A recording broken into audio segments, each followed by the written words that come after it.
Nous sommes aujourd'hui rassemblés pour exprimer notre colère face à la casse de nos emplois dans notre agglomération. Paysan Citroën, à qui l'État a prêté 3 milliards d'euros, annonce 6 000 suppressions de postes. Renault, qui a touché la même somme, continue une politique de délocalisation et annonce un sureffectif de 800 personnes sur son site de Péon. Pourtant, en contrepartie, les deux groupes s'étaient engagés à ne pas licencier pendant la période du prêt. Oui, les actionnaires et dirigeants des entreprises profitent de la crise pour se restructurer à bon compte et détruire des centaines de milliers d'emplois. Sur l'agglomération elbevienne, Air-Azur va délocaliser ses productions vers la Tunisie à cause d'un euro trop fort face au dollar. Vive la Banque européenne.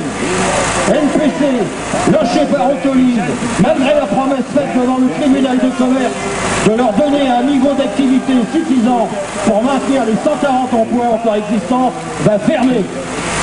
BASF, qui dans un premier temps va licencier 39 salariés en 2010 suite à l'arrêt de d'autres fabrications. Oxychimique, la petite Scope Saint-Pierre a été rachetée par un patron et a procédé à 7 licenciements, soit la moitié de son personnel. L'AFRE, la fonction publique, privatisation de la Poste et la loi Bachelot qui va supprimer des milliers d'emplois dans le milieu hospitalier. Mais aussi chez les territoriaux, avec la suppression de la taxe professionnelle. Et encore d'autres entreprises comme Maprocher, Mifrachel, Carrefour, qui a supprimé des milliers d'emplois entre 2008 et 2009, s'apprête à licencier davantage avec son nouveau système de management. Cette liste n'est pas exhaustive, car dans beaucoup de PME et de PMI, dans le petit commerce, la situation est aussi préoccupante. Tous les voyants sont au rouge. Les licenciements économiques ont progressé de 60% en un an. 600 000 jeunes sont entrés sur le marché du travail et sont les premiers touchés par le chômage. Le chômage ne cesse d'augmenter. On compte à fin octobre 2 627 300, soit 25% de plus en un an.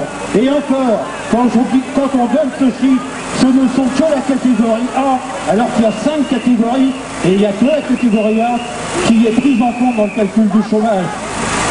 Il est donc urgent d'arrêter l'hémorragie, de développer l'emploi, de renforcer les droits pour les salariés et d'augmenter les salaires.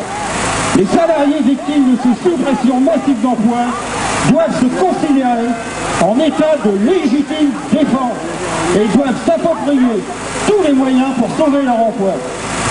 Car il n'y a pas d'économie développée sans un socle industriel solide et des garanties collectives de haut niveau. Nous devons, comme nous l'avons fait ce soir, dans l'unité la plus large, créer ce rapport de force. Nous ne pouvons concevoir que demain, Elbeuf et son aglo deviennent une ville dortoir, sans industrie, sans service public de proximité, tel que l'accueil de la CAF et de la CPARL, qui dans le cadre de la départementalisation, va partir sur Rouen. Tout cela, bien sûr, après la fermeture du Conseil des prud'hommes et bientôt du tribunal d'instance et du tribunal de commerce, voire même de certains bureaux de poste. Tous ensemble, nous devons constamment garder en tête que le combat contre la désertification de notre aglo doit être le moteur de notre volonté à relever ce défi. Nous devons tout faire par l'action et les luttes, en utilisant tous les moyens à notre portée, afin de faire plier les orientations gouvernementales et patronales. Je le rappelle, c'est dans l'unité la plus large que nous gagnerons. L'apport doit changer de camp. Nos luttes futures doivent leur donner les cauchemars. Tous ensemble, nous devons rester mobilisés. Il en va de la survie de notre agglomération. Merci.